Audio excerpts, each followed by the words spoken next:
Conflict is happening everywhere in the planet, in so many forms.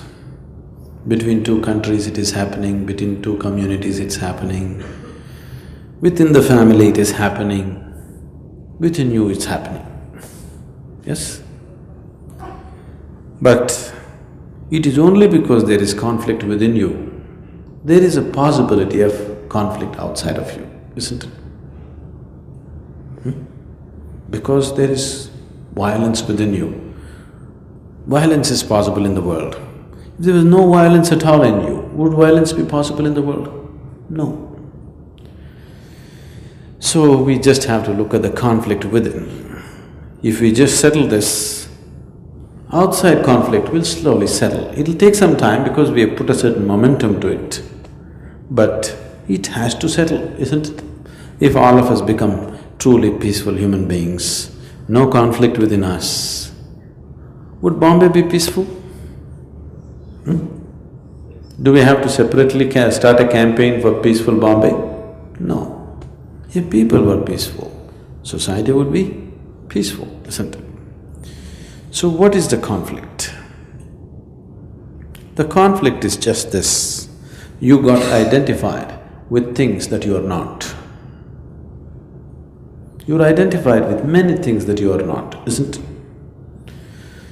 Right now, let's say this vessel belongs to you. You don't just hold it as a vessel. Let us say this vessel came to you from your great-great-great-grandfather. Now this is not just a vessel, yes? You're identified with it. If I just grab this vessel and go away, you're willing to die to get this vessel, isn't it so? Because you're so identified with this vessel now, if I just break this vessel, your heart will break. Just see with how many things you have done this. From the clothes that you wear, to the people who live with you, the house that you live in, the things that you own and possess, everything has become you, isn't it? Yes? So what is you is not here, what is you is spread all over the place.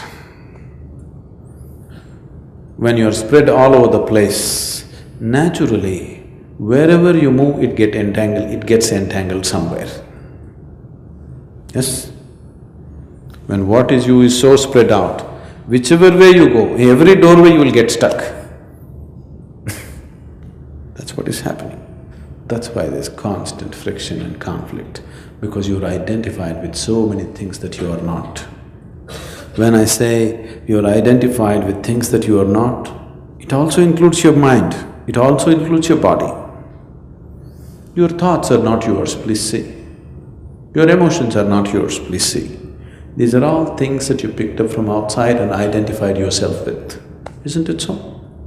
Yes? Your body is not yours, it is something that you picked up from outside. If you sit here and you're not identified with anything, you are simply yourself. You are not identifying yourself with anything, or you're not getting into your make-believe situation of being something that you're not.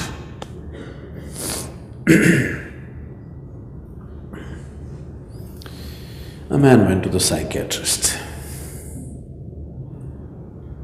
He went and said, "Doctor, all the time I think I'm wet paint. I'm afraid to touch anybody, I don't want anybody to touch me because I think I'm wet paint." Then the doctor said, "That's no problem, I will treat you." 6 months, the doctor gave him very expensive treatment. Then slowly the patient felt better. And then he one day came and said, "Doctor, I'm just feeling fine. I don't feel like that anymore. Thank you very much." He paid his bill and he wanted to shake his hands. The doctor said, "I don't want to get wet paint on my hands."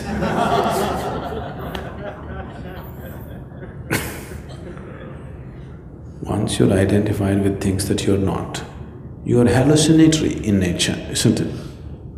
And all the conflict is coming simply because you're not in touch with reality. You're hallucinatory. Your thoughts, your emotions are all coming from certain identifications, isn't it so?